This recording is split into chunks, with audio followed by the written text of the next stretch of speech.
This video is brought to you by Squarespace. Just imagine this. Senna at Ferrari, Schumacher at Sauber? Yeah, these things could have happened, but yet they didn't happen. Because otherwise, if they did, this video would be a complete paradox and then the universe would completely melt in on itself and, I wouldn't have a ladder to stand on. I think it's safe to say people wonder how careers might have wound up had a certain moment gone another way. So here's 8 ideas for you to consider today, starting off with a big one.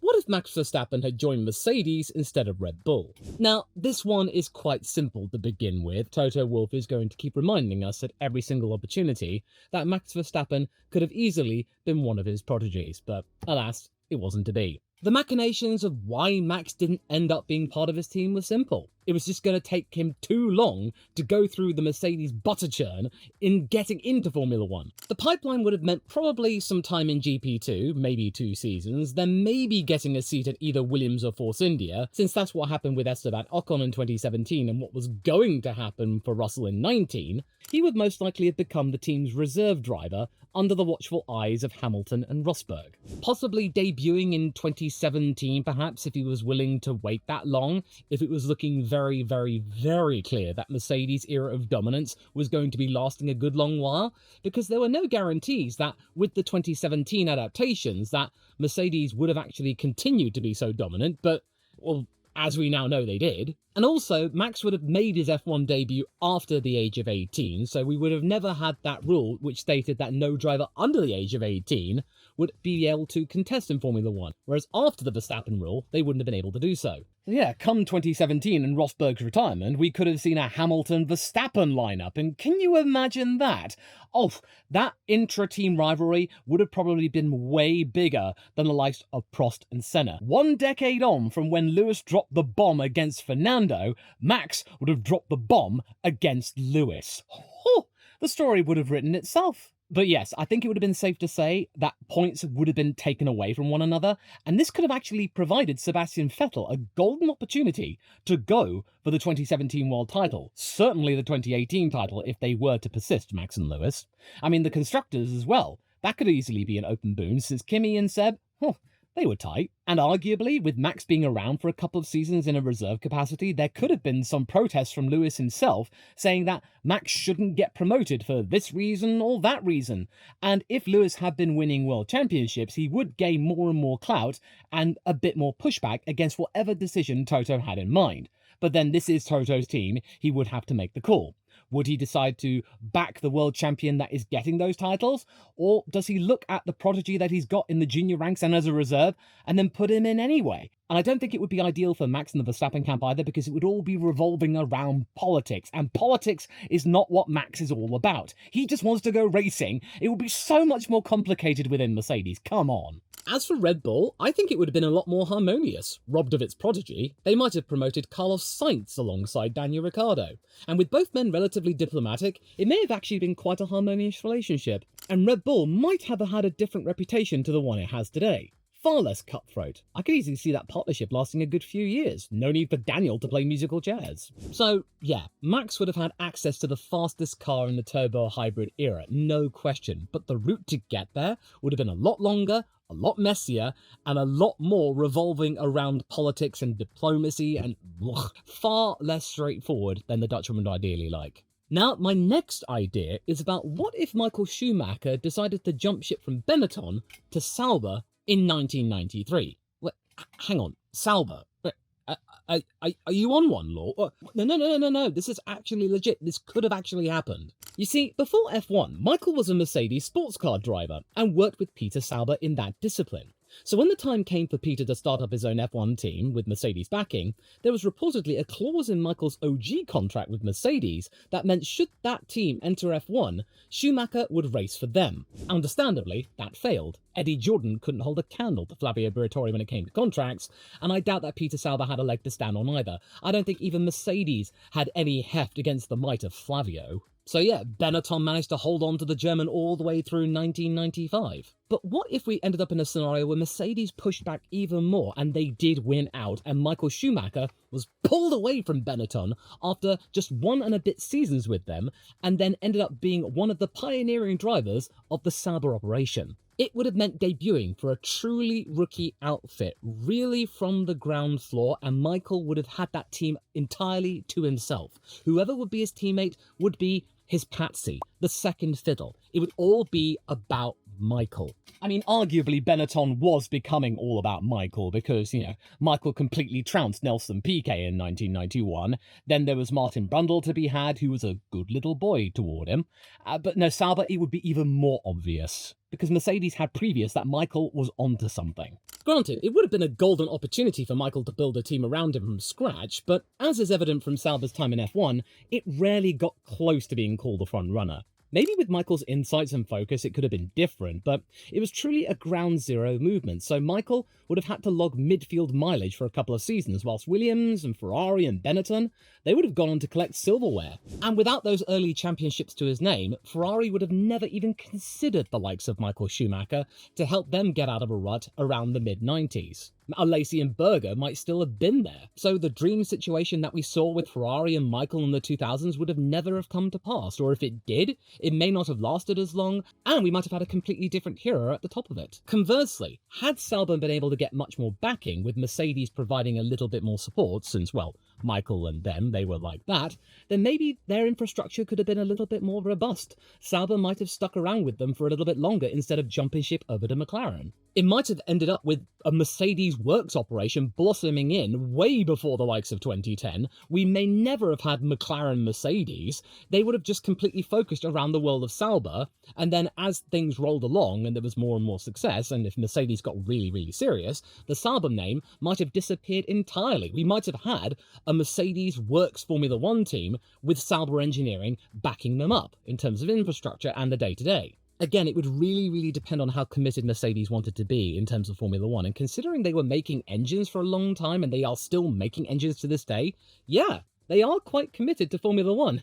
Heck, they provide engines for a third of the grid. Yeah, that's commitment. But yeah, Michael Schumacher's career may have taken a little bit longer to get off the ground. He may not have as many world titles to his name, but make no mistake, he would have certainly been committed no matter how many world championships he had, because it's Michael. Michael was always committed. And I think he would have certainly been committed to making a pure Mercedes works team. So yeah, that's what I think. And what I think is also right is to give a quick thanks to Squarespace for sponsoring today's video. They make building websites so easy, especially for people who spend their days up a ladder. Yeah, you can't get me off this most of the time. Yeah, my family worry. Their platform puts templates, hosting and e-commerce tools in one spot, so you can focus on your idea instead of wrestling with code. At the heart of it all is their Blueprint AI system. You answer a few questions, it can conjure up a site that matches your brand with little to no further additions. Good to go. After that, the drag and drop editor lets you move things around or add photos without any tech headaches to make your site 100% perfect. If you've been thinking about launching a site, head to squarespace.com/LawVS and you'll get 10% off your first website or domain. Thanks again to Squarespace for supporting the channel. Now back on to the next story. What if Jean Alesi had signed with Williams instead of Ferrari? Now that story in of itself, oh, it's an absolute doozy, because Jean Alesi was sleeping with multiple teams. But yeah, Alesi's story in Formula One is such a sad case, and I can easily see some parallels between Jean Alesi and the likes of Charles Leclerc, in that the potential, the talent, it's absolutely immense, but the world of Ferrari at the time of their arrival just pins them down, and they never realise their full potential. I mean, with Leclerc, there is still time, but it's looking more and more likely that he might go the way of Jean. Because make no mistake, like Charles with Sauber, when Jean arrived with Tyrrell in 1990, he definitely made an impression, especially when he was going toe-to-toe with Ayrton Senna around Detroit. And not long after that Detroit showing, there were rumblings that Jean had signed some sort of deal with the likes of Williams, but ultimately decided to go over to Ferrari, and there was a little bit of a brouhaha with legal teams and what have you, but ultimately the Scuderia won out. Italy managed to get the latest big talent before Michael Schumacher came along. But supposing that Jean decided not to go for the likes of Ferrari, that maybe he did not want to frequent the realms of Alain Prost, let him just go to his own devices, and maybe he did decide to honour that Williams deal, what would have happened? Well, I mean, is it obvious his career would have been much more successful? Without a doubt, no question. I mean, his teammate right there would have been the likes of Nigel Mansell. And yes, of course, it would have been sad for Riccardo Patrese that he would have been usurped for the likes of John Alesi, but imagine that, Alesi and Mansell together. I think he could have easily banked a couple of wins throughout 1991 and 92 as his elder teammate went on to win the latter year's world title. Alesi's wet weather flair and tyre empathy may have suited Adrian Newey's cars quite well. So maybe a title bid in 93 would have come his way when Nigel retired, who knows? Maybe Alain Prost may not have been needed at Williams. But hey, if Alain did join, it would have made it very, very awkward for any British Williams fan because it's a British team and it's a British team that's doing well. But both those cars are being driven. They're driven by the French! But if Alain Prost did go on to win the world title and he had retired, then Senna would have come in. I mean, you've got to look at the teammates that Jean Alesi would have had in his career. He would have had Nigel, he would have had Alain, he would have had Ayrton. These are some big names, and he would have gone up and held his own, I think. But I certainly think that Jean Alesi, throughout the entire domination period of Williams in the mid-90s, I certainly think he would have come away with at least one world title to his name. But I think it would have been safe to say that after Alain Prost had retired, they would have had a new beacon of hope in the form of Jean, and I'm pretty sure that Alain would have supported him after he had retired. It's just a shame that Ferrari's drifting around in the early to mid-90s before Michael Schumacher came along really just dampened the entire scope of Alesi's career. He really should have just stuck with that Williams deal. And speaking of deals, this one is quite curious. What if Ayrton Senna had joined Ferrari? And it almost happened, because in late 1993, Ferrari team boss Jean Todt and Senna had a private meeting together to discuss a possible move to Ferrari, to escape McLaren, which had recently started to show signs of weakening after their dominant run. Sadly, timing was a bit of an issue. Jean Todt had recently taken up the role as team principal of Ferrari to help turn things around, so in order to make a good impression in the early days of his career, he was not, Todt, about to just completely just wipe away the contracts of Berger and Alesi for the sake of Ayrton Senna. It would not have gone down well, even if it was a three-time world champion. It would have been bad form, and it would have soured people's mouths and Maranello immediately about the integrity of the likes of Todt. But supposing if he decided to throw caution into the wind and just do it anyway. If one driver had to back down, I think it would have been the likes of Gerhardt, because Gerhardt was teammates with Ayrton at McLaren. He knew all too well that it would have been foolish, a fool's errand, to go up against the likes of Ayrton. He was a good little teammate, very, very subservient, so I doubt that he would have wanted to do the same thing over at the likes of Ferrari, so he probably would have just gone back to McLaren, cap in hand, and say, "Please, Ron, can I have a seat back, please?" So I think that with Senna pairing Alesi, the 1994 Ferrari would have actually gone through a much quicker development feedback cycle. His technical nous might accelerate the aero upgrades and provide much needed focus from a world champion who had total support and attention, possibly pushing Schumacher's Benetton harder for the 94 title alongside Damon Hill's Williams. It depends on whether or not Prost chose to remain with the team instead of retiring. But you got to admit, an Ayrton Senna-led Ferrari, it would have been the talk of the town. It would have been absolutely remarkable. It would have had the same impact on the sport of Michael Schumacher wanting to do the championship deed together with Ferrari, just a couple of years earlier. In fact, you would argue that Michael would have never been called upon Maranello because they would have already had their beacon of hope, their guiding light. And yeah, I don't think that this transfer would have made us escape the tragic crash of Roland Ratzenberger at Imola 1994. But maybe things would have turned around where we might not have actually had the tragic crash of Ayrton Senna. He might have stuck around to be able to see all of the safety innovations that were being made, because they were going to happen because of Ratzenberger. It wasn't just Senna's crash. Ayrton would have been fully around for the reformation of the GPDA alongside Schumacher, Berger, Fittipaldi, Lauda. It might have been an even bigger force with the might of Ayrton and Brazil right behind him.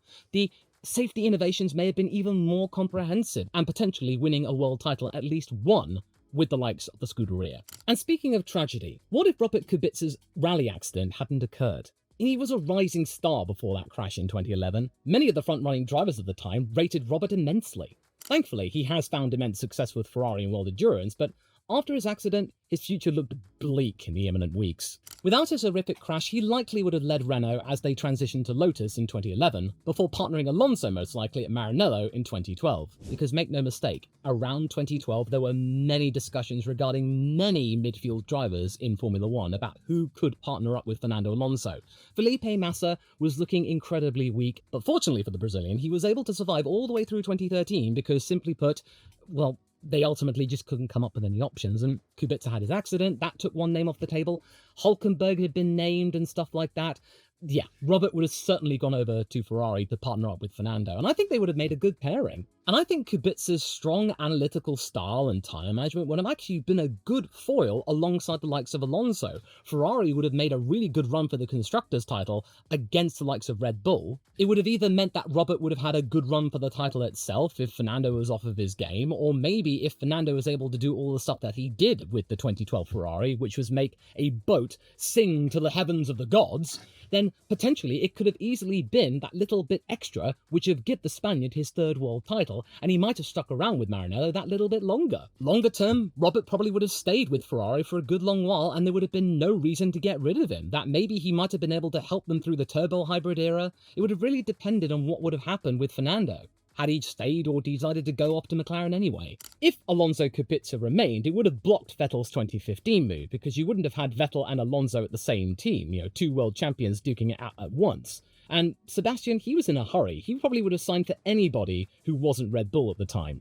It might have meant Max Verstappen got a surprise call-up next to Ricciardo for Red Bull in 2015. Yes, Williams would have missed out on the fairy tale return of Robert Kubica, but to be fair, I don't think Robert would have minded, considering how bad the 2019 Williams was. That, yeah, it's an absolute remarkable story that he was able to rise above the pain and all of the surgery and what have you, to be able to drive a Formula 1 car somewhat close towards the other teams, and yeah, let's be real, the FW42 was a boat. So what could he do? He tried his best. He was able to score a point. But hey, in return for that, we would have had a world-class driver really seeing through his Formula 1 career and be able to do it with Ferrari. That would have been great. But hey, we at least got some part of it. He is finding glory with Ferrari, just in a different category. Then we've got the next one. What if Damon Hill joined McLaren in 1998? Now, in the intervening years, Damon Hill has said that he never turned McLaren down when Frank Williams shockingly called time on his Williams career, before he then went on to win the 96 title. But the story is a very complicated one.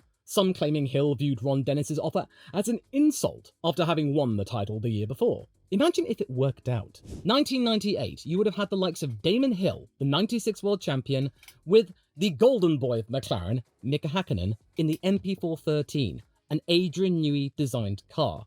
Newey and Damon would have been reunited. It would have easily made Formula One's strongest pairing at the time, and as you probably would be able to tell, it would be David Coulthard who would have taken the brunt of it, and it would be definitely David. It wouldn't be Mika, because Coulthard has made it clear in various interviews in the intervening years as well that Ron Dennis, Mika Hakkinen, they were absolutely like that. Ron viewed Mika as his favourite. Having a champion and a golden boy, that could have split points down the middle. Ferrari might have actually won the title in 98 with Schumacher, since all of the points were being taken away from the two McLarens, and Michael definitely was the number one ahead of Irvine, so it would have made the drama around McLaren notable once more. So if Damon came in at the first time of asking and beat Mika Hakkinen, or Mika Hakkinen pushed back against Damon, there would have been a lot of tension, there would have been a lot of drama, and Ferrari would have definitely benefited. Schumacher gaining even more plaudits, even before their mighty turnaround around 2000. It would have certainly led to awkward meetings. We would have had even more tension like we had with Prost and Senna. It might have been scaled down at least a little bit,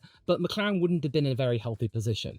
Would Hakkinen leave, insist on fairer terms? It would have been really tough indeed, incredibly awkward for the likes of Dennis, because having a champion and your favourite driver, what do you do? Yeah, McLaren I could still see winning the Constructors' title in 1998, because, come on, these two would have been on song and scoring many, many points, so at least consistently, in comparison to Irvine and Schumacher, the difference is a bit different.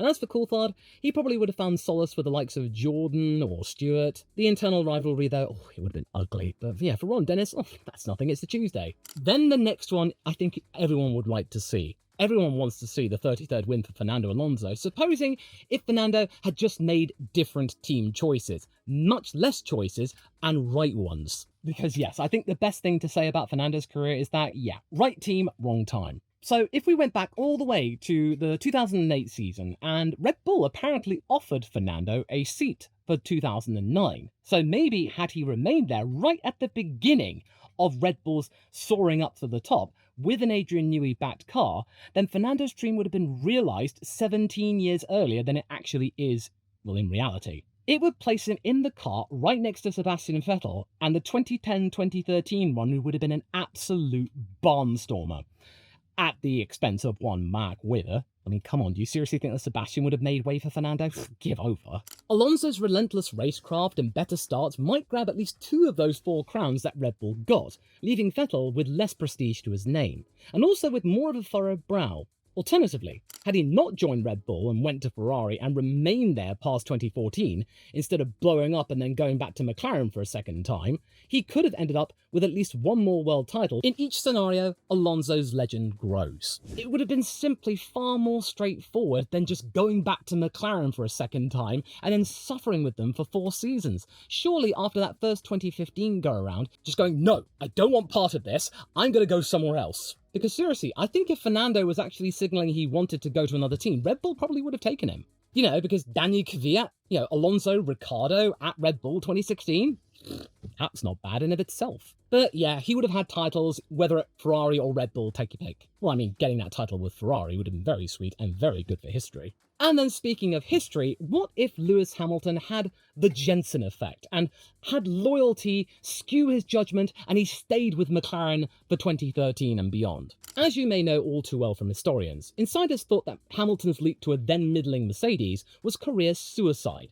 Had he re-signed with McLaren and actually heeded the journalists, it would have been career suicide for sure, because he and Jensen would have been having to nurse an underdeveloped MP428, the 2013 one, to probably no wins and no podiums, and that was the case. In 2013, Checo and Button didn't get any podiums, and that was a real shocker for McLaren, a real wake-up call. And as for Mercedes, the W05 of 2014, oh no, that would have not changed whatsoever. It would have still been an absolute rocket ship, only with Nico Rosberg leading the team, since Michael Schumacher did go on to retire. Although I did make an interesting scenario not that long ago about Michael Schumacher staying with Rosberg through 2013, so I'll leave a link to it in the pinned comment. Rosberg probably would have been unopposed for the 2014 title, maybe with a plucky Nico Hülkenberg for company. Hamilton might jump ship a year later and try his luck with that team, but without early data on the power unit he helped shape as the era refined itself, Nico would have had more sway. He would have had that championship, he would have gained seniority.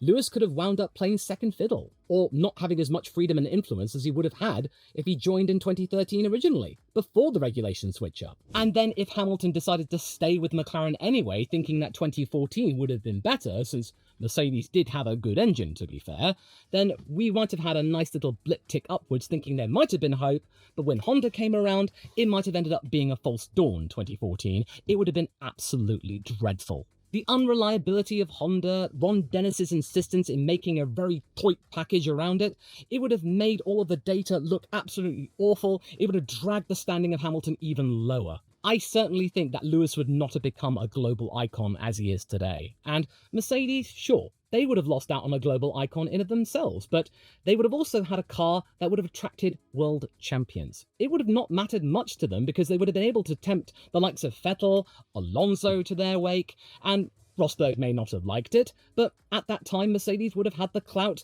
and the championship cred to be able to do such things. So yeah, had loyalty gotten the better of Lewis and he stuck around with McLaren, the people that had backed him since the age of 13, kind of like with Jensen in his later years in Formula 1, then his star, Lewis's, would have been far less prominent. So yeah, here are 8 scenarios for your consideration. If there is one that you really like, do type it in the comments below and we might go into a little bit more detail in a future video. But for now, I think that maybe this video could be to your liking, so I'll go and see you over there, okay? Hope you enjoyed it.